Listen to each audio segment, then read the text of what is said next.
Dans cette vidéo, je vais partager 6 leçons tirées du livre intitulé « L'homme le plus riche de Babylone ». C'est l'un des livres financiers les plus célèbres et les plus anciens. Le livre raconte une histoire qui s'est passée à Babylone dans l'Antiquité. Le livre est écrit sous forme d'histoire. Pour résumer, un jeune homme demande à une personne riche de le guider et l'homme riche lui apprend lentement les règles de la richesse. La plupart des idées contenues dans le livre semblent relever du bon sens, mais cela ne veut pas dire que ce soit une pratique courante pour autant. Leçon numéro 1, payez-vous d'abord. Pour chaque tranche de 10 pièces que vous gagnez, donnez-vous d'abord une pièce. Quel que soit le montant que vous gagnez, mettez de côté au moins 10% de vos gains pour l'investissement avant de dépenser pour autre chose. On pourrait dire « tout ce que je gagne est à moi ». Eh bien, malheureusement, ce n'est pas le cas. Le gouvernement prend d'abord sa part, puis vous payez le loyer, l'assurance, etc. Dans le livre, il y a une analogie entre les dépenses et l'esclavagisme. C'est une façon très puissante de voir chaque dépense comme vous étant l'esclave de quelqu'un d'autre. Si je gagne 3 000 $ par mois et que je paie 1 000 $ de loyer, cela signifie que je suis esclave pendant 10 jours pour mon propriétaire, 2 jours pour ma compagnie d'assurance, 1 jour pour mon fournisseur d'accès Internet, etc. Et c'est ainsi que la plupart d'entre nous finissent par payer tous les autres, mais pas nous-mêmes. Certaines personnes qui regardent la vidéo diront que 10% c'est trop pour l'investissement. Si vous faites partie de ces personnes, imaginez alors le scénario suivant. Imaginons que vous alliez travailler demain et que votre patron vous dise que l'entreprise est dans une très mauvaise situation et qu'il doit vous licencier ou que vous acceptiez de travailler avec 10% de salaire en moins. Je suis sûre que vous serez très en colère, que vous vous plaindrez pendant un certain temps, mais vous ne quitterez pas votre emploi. Au bout d'un certain temps, vous vous adapterez à la nouvelle situation et vous ne ressentirez même pas la différence de qualité de vie. Je pense personnellement que vous ne devez pas commencer avec 10%. Vous pouvez même commencer avec 3 ou 5%. L'important est de commencer avec un certain montant pour que vous commenciez à entraîner vos muscles d'épargne. Une autre analogie puissante est de voir chaque dollar ou peso que vous économisez et investissez comme un nouveau soldat que vous ajoutez à votre armée et qui va se battre jour et nuit sans relâche pour capturer un autre soldat pour travailler pour vous. Et ce soldat, nouvellement capturé, va également se battre pour capturer un autre soldat. Ce processus se poursuivra. Mais si vous commencez à dépenser, vous commencerez alors à tuer vos propres soldats. Je voudrais maintenant vous donner mon avis sur cette leçon, car c'est l'idée centrale de ce livre. De nombreuses personnes qui lisent le livre commencent à économiser 10% et à investir à long terme, et comptent sur cette stratégie pour s'enrichir. J'ai fait la même chose moi-même, mais j'ai ensuite arrêté et voici la raison. Lorsque vous investissez dans l'intérêt composé à long terme, il faut beaucoup de temps pour voir le résultat et la plupart des résultats arrivent dans la dernière étape de votre vie, lorsque vous êtes déjà vieux. Par exemple, si vous investissez 100 000 $ avec 10% pendant 40 ans, vos gains finaux seront de 4,2 millions, ce qui semble formidable. Mais ce que la plupart des gens ne réalisent pas, c'est qu'après 30 ans, vos gains ne sont que de 1,7 million. Après 20 ans, ils sont de 672 000. Si tout va bien, oui, vous pouvez gagner beaucoup d'argent en vous appuyant sur les intérêts composés et en investissant à long terme. Mais voici la grande question. Voulez-vous vraiment être riche à 65 ans? Voulez-vous conduire la voiture de vos rêves à 65 ans? Je ne vous connais pas, mais je ne le veux pas. Je veux profiter de la vie quand je suis jeune, quand il y a de l'énergie en moi. Je ne dis pas qu'économiser 10% et investir à long terme ne fonctionne pas. Non, ça marche et pour beaucoup de gens, c'est un excellent moyen. Mais si vous êtes jeune et que vous voulez vous enrichir pendant que vous êtes jeune, alors économiser 10% et investir à long terme n'est peut-être pas une bonne façon de faire. C'est la raison pour laquelle j'ai arrêté d'investir à long terme et j'ai commencé à placer mes 10% d'économie dans des opportunités commerciales. Leçon numéro 2. Ne prenez conseil qu'auprès de personnes compétentes dans ce domaine. Le livre illustre ce point par une histoire où le personnage principal investit son argent auprès de marchands de bijoux étrangers qui promettent de rapporter des bijoux rares à bas prix.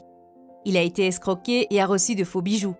Si vous me le demandez, je dirais qu'il ne suffit pas de se fier aux experts.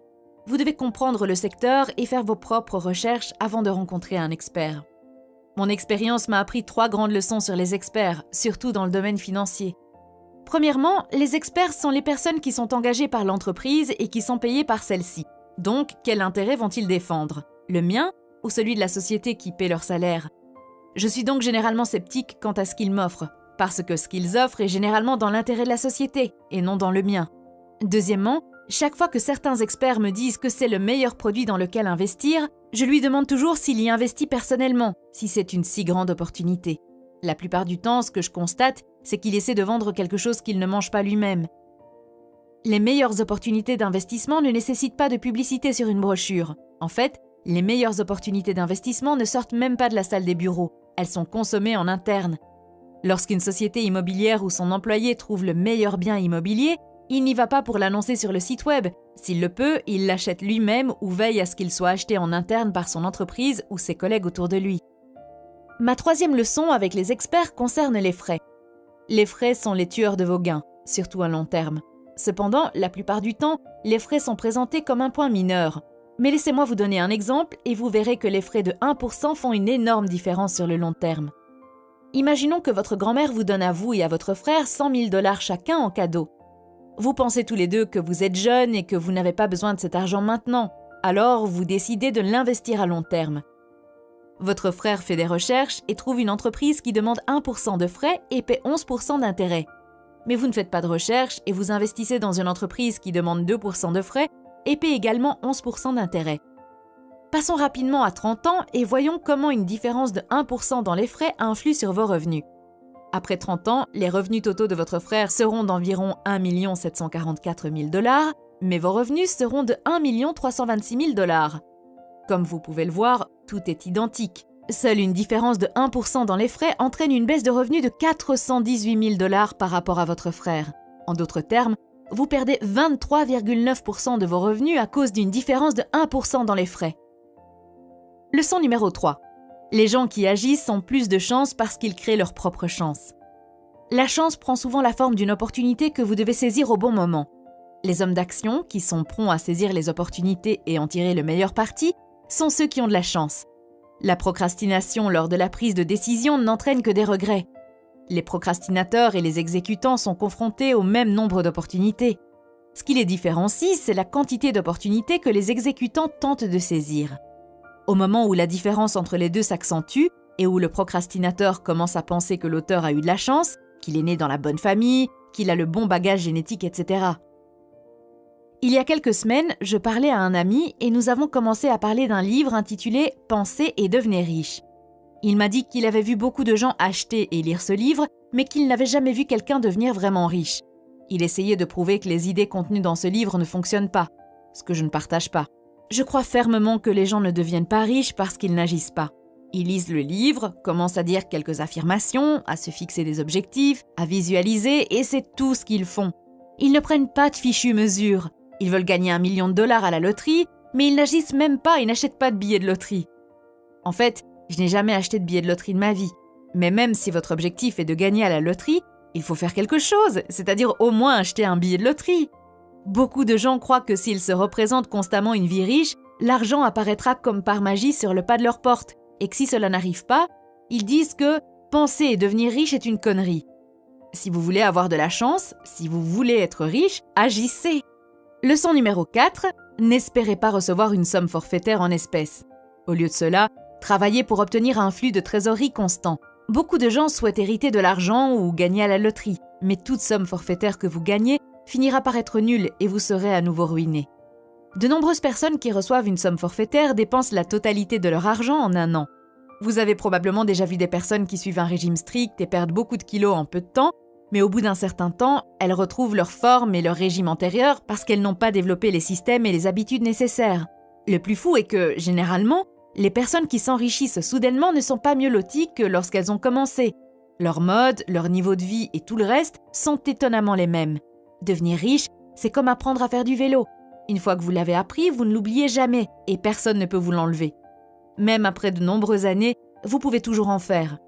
Il y a quelques jours, j'écoutais un PDG qui disait « Vous pouvez nous enlever tout ce que nous avons maintenant et nous laisser sans rien au milieu de nulle part, et nous serons au même endroit après une courte période de temps. » J'ai vraiment aimé son attitude et je pense qu'elle explique bien le message principal de cette leçon. Leçon numéro 5.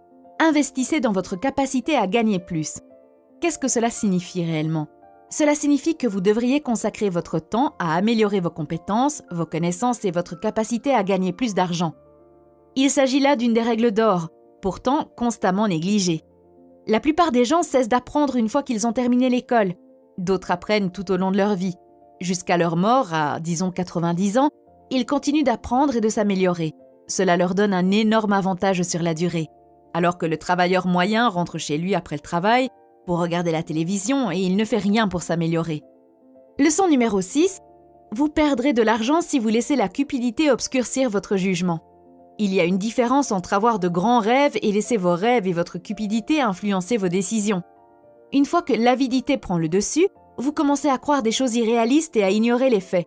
Vous voulez tellement que ce soit vrai que vous cessez de vous poser des questions.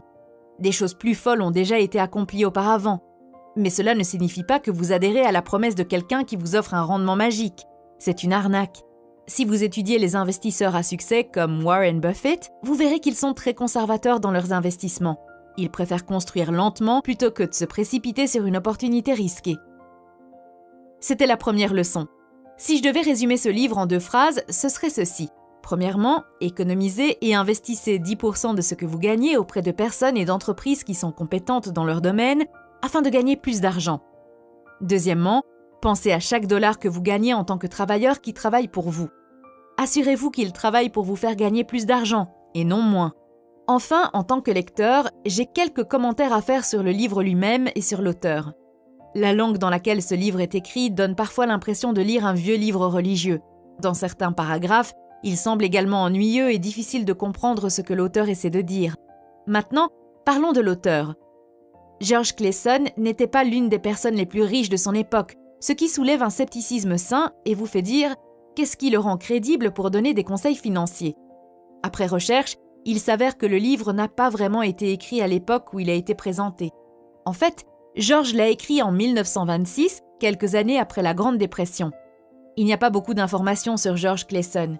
Ce que je sais, c'est qu'il n'était pas l'une des personnes les plus riches de son époque, car des magnats du monde des affaires, comme Carnegie, Ford et Rockefeller, vivaient à son époque et vous savez probablement à quel point ils étaient riches. Malgré le scepticisme, cela ne signifie pas pour autant que ces principes sont erronés. D'après ce que j'ai vu, beaucoup d'autres millionnaires et milliardaires disent des choses similaires sur la création et la préservation des richesses. Lorsque vous lisez un livre, il est très important de différencier le message et le messager. L'auteur du livre est le messager, et ce qu'il dit est le message. Il y a plusieurs auteurs que je n'aime pas personnellement, mais ils ont des messages précieux, et j'essaie de ne pas mélanger le message et le messager. Parfois, les gens font des commentaires négatifs à mon égard, à l'égard de la chaîne ou de l'auteur, mais ils ne comprennent pas que je ne suis que le messager. Il est important de juger le message et le messager séparément. Merci beaucoup d'avoir regardé cette vidéo. Si vous l'avez aimée, veuillez cliquer sur le bouton j'aime et vous abonner afin de ne pas manquer les prochaines vidéos. À bientôt!